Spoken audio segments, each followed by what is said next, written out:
Welcome to another session of microwave antenna. So in coming forth sessions, we'll be discussing regarding microwave network theory and passive devices which are associated with this microwave analysis. So now here, what is a microwave network? So a network, when we consider, it is nothing but the interconnection of different elements which are present, and you're interconnecting those elements. So suppose if you consider your low frequency networks, right, in that you consider the resistor, capacitor, and the other, say, inductors, diodes. So all these devices, you connect it through the wires and build the entire circuit.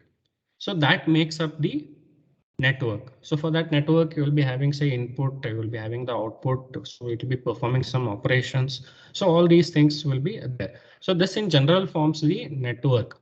Now, when we consider the microwave network, right, here the elements or the devices, what we specify will be associated with the microwave parameters. That is, a microwave network is nothing but the interconnection of different microwave devices and components. So what are the different microwave devices and components? You can have sources, attenuators, resonators, filters, amplifiers, and so on. So these all are actually associated with the microwave devices. These are all microwave devices. Now, when we have these, say, microwave components of the devices, they have to be interconnected. So they'll be interconnected by the transmission lines or the waveguides. So this entire things together, that is the interconnection of these microwave devices or components, which are basically coupled by the transmission lines and waveguides, they form the microwave network. Now the next point which we come across is junction.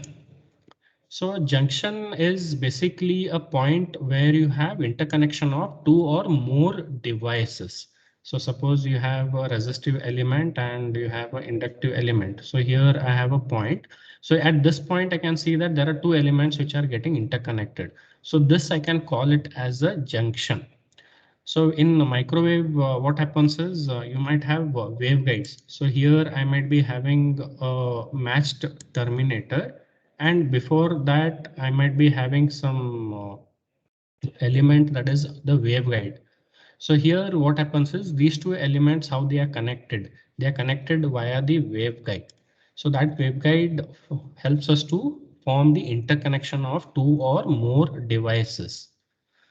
So now what is basically a port? Now when we consider the low frequency aspect, right? In this one, a port is basically a pair of terminals. A pair of terminals. Suppose you have a network. So this is say at low frequency. So this pair you call it as, say, output port, and this pair you call it as the input port. So it is a pair of terminals. It is a pair of terminals. Now, but at high frequency or the microwave network, when we speak, it is basically the reference plane, which is transfers to the length of the microwave transmission line or the waveguide.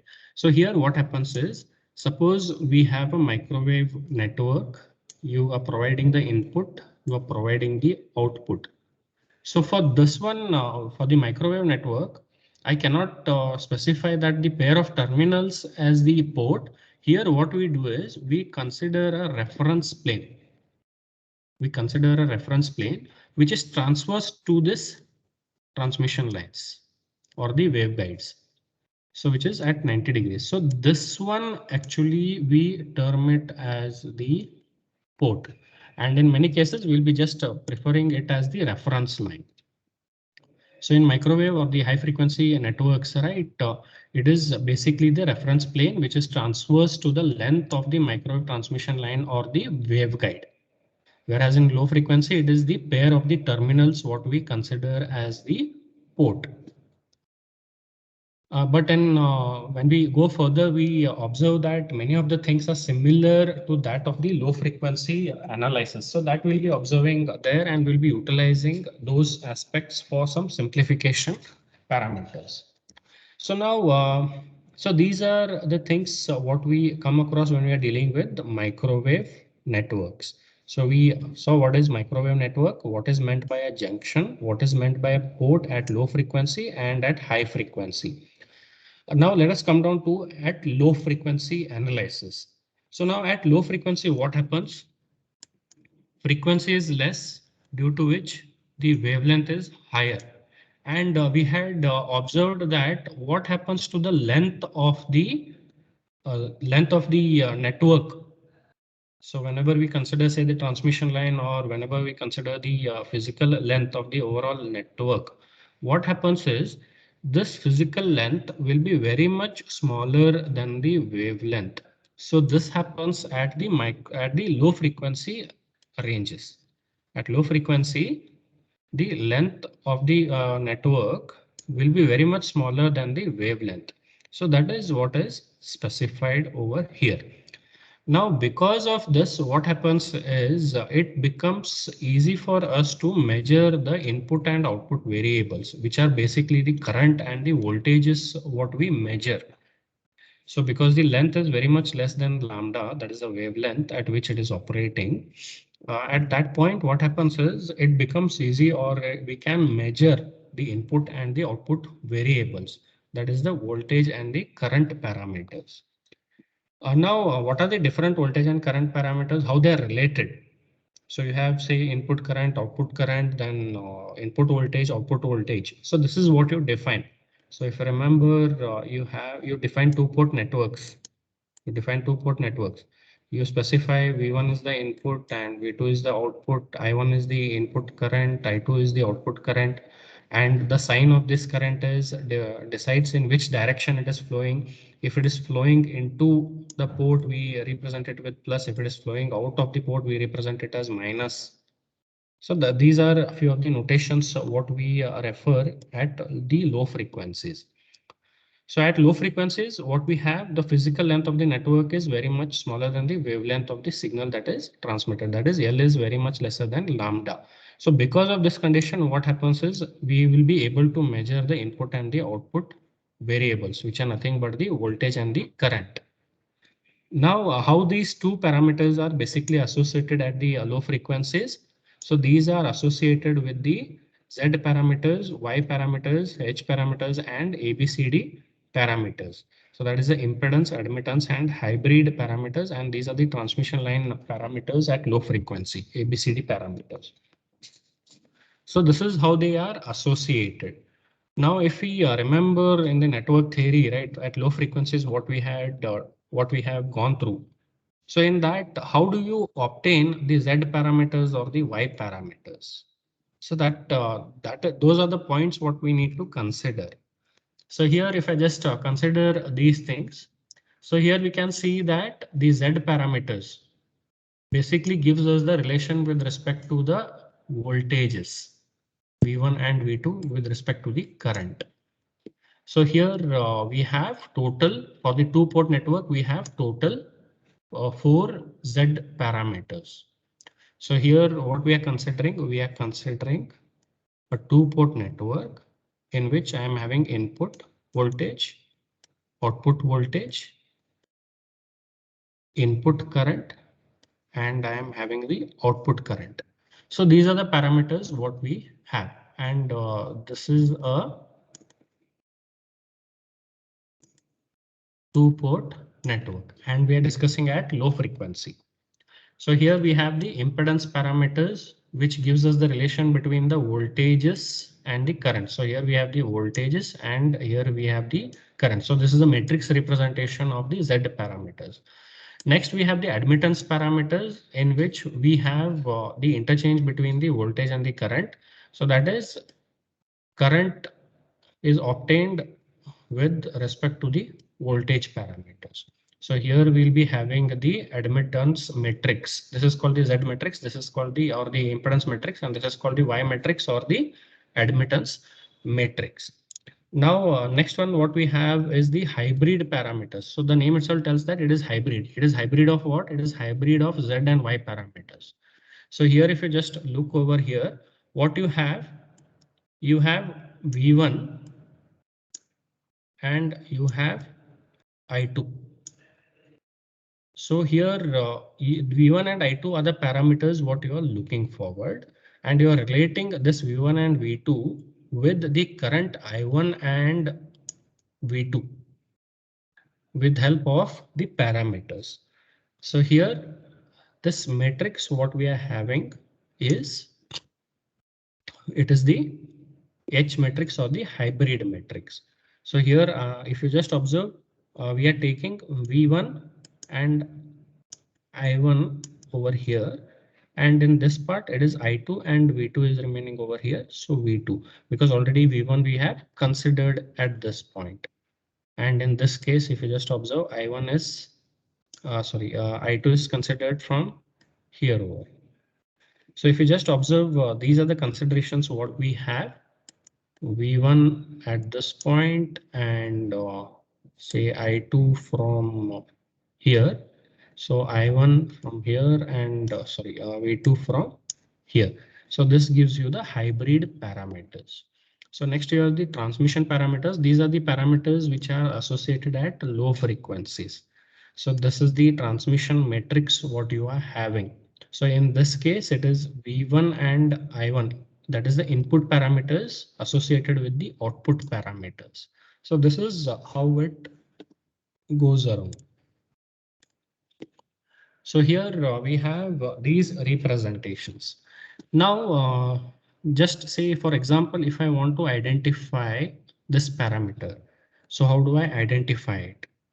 So here we can observe few things. We know that impedance is given by voltage divided by current. So Z parameters, what we discussed, right? It is actually the relation which associates this equation.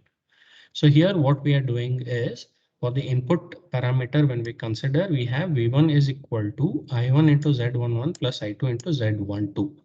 And similarly, V2 is equal to I1 into Z21 plus I2 into Z22. That is, this matrix itself you simplify and equate it with each terms. So you'll be getting the same equation. So when I just multiply Z11 into I1 plus Z1 into I2, Z21 into I1 plus Z22 into I2. So therefore V1 is equal to the parameter what we obtain, and V2 is equal to the other parameter what we have obtained due to the multiplication of these two matrices. So this is the equation what we obtain, and its matrix representation is shown in the previous slide. So here, if I want to obtain Z11, how do I obtain? So when I obtain, if I have to obtain this, what I do is I make I2 equal to 0. I have to make I2 equal to 0. So when I make I2 equal to 0, what I'll be having, Z11 is given by V1 by I1 under the condition that I2 is made 0. So similarly, if you want to obtain the other parameters also, right? Say for example, I want to obtain Z21. In this case also, I have to make I2 equal to 0.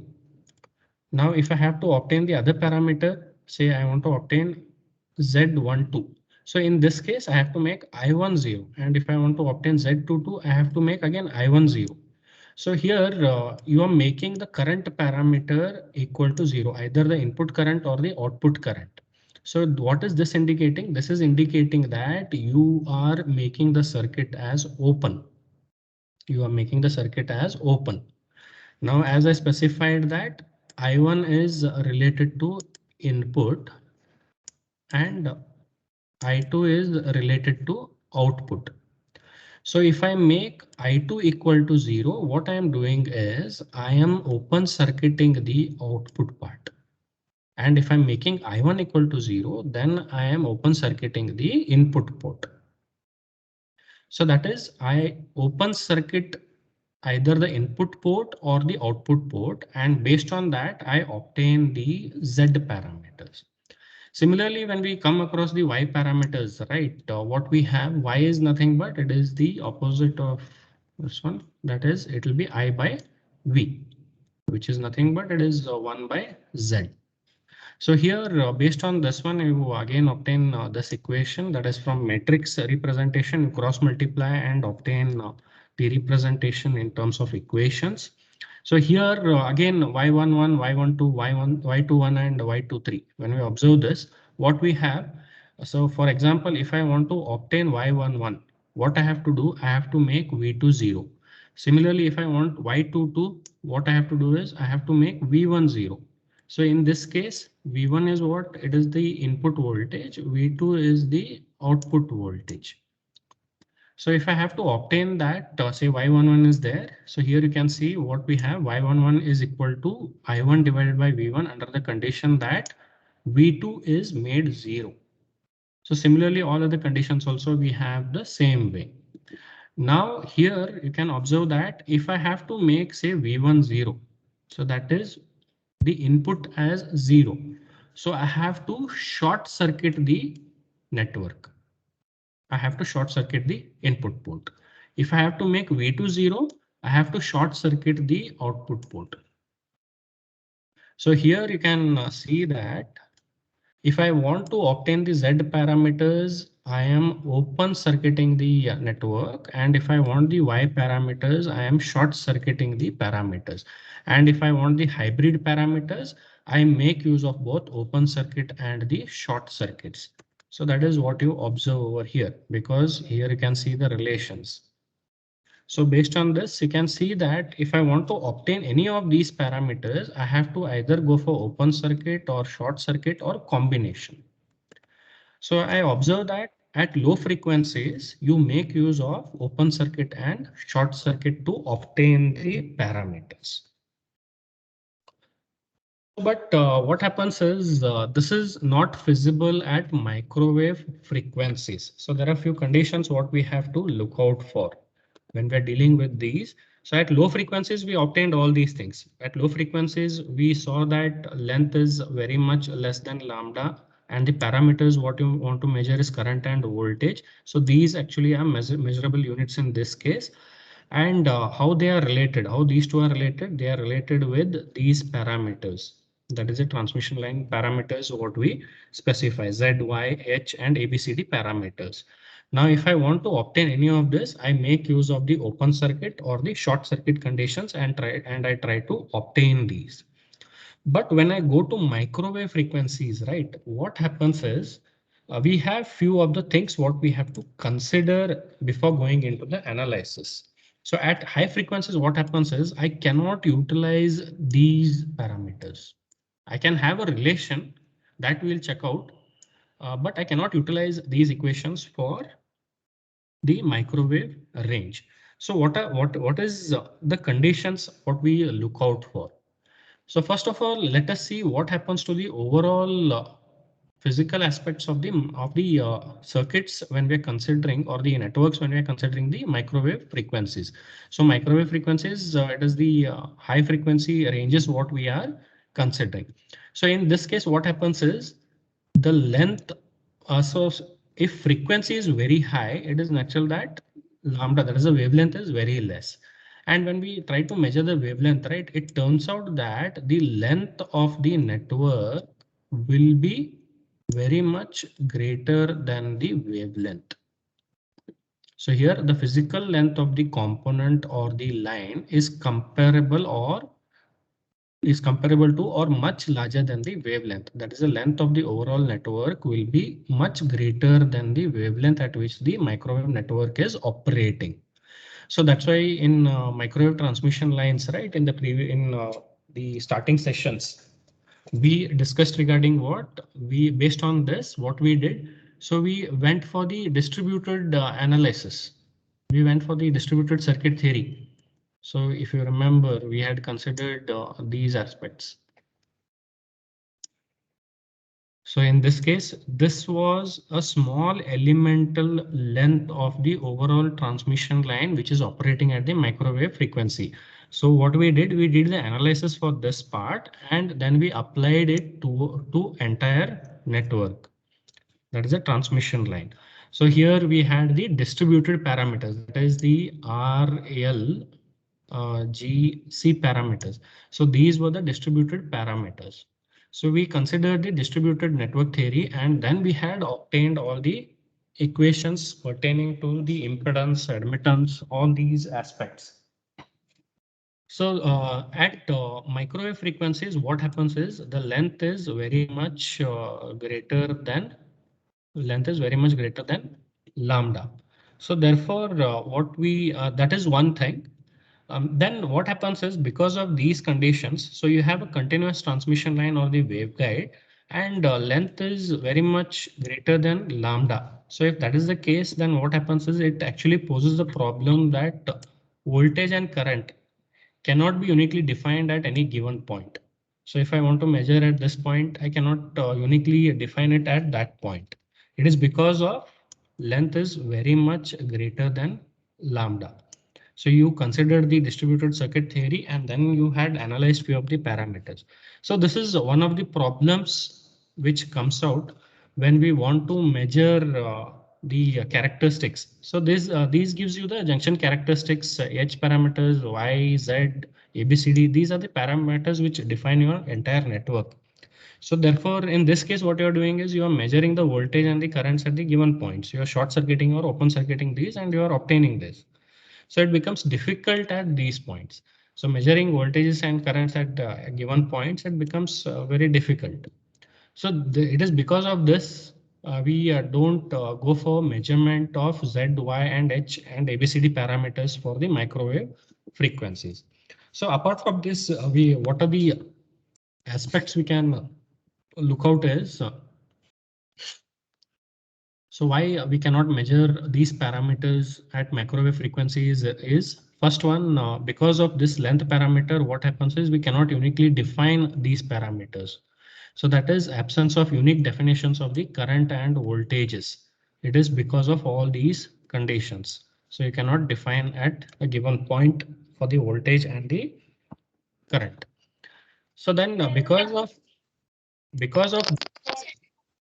because of this itself, we have the equipments which are not available wherein we can measure these parameters.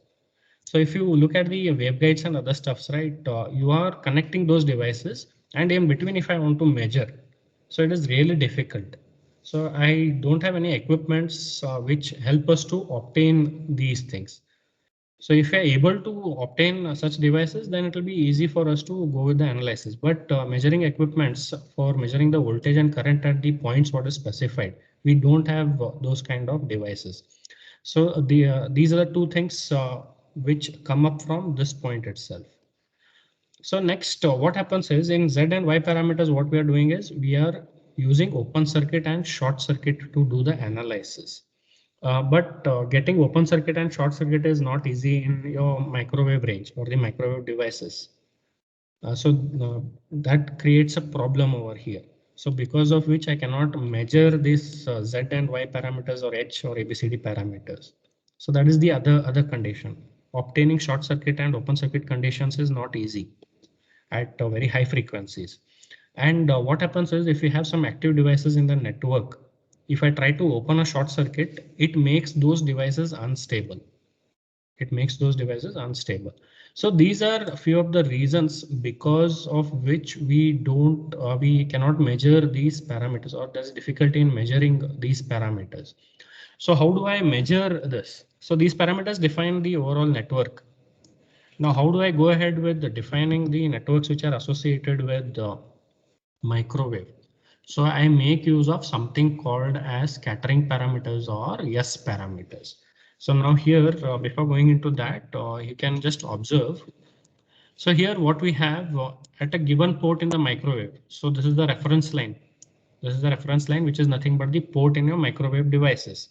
So at this point, what happens is you'll be having parameters that is A1, B1, and here I am having A2 and B2. So if I'm just considering a two-port network for this case.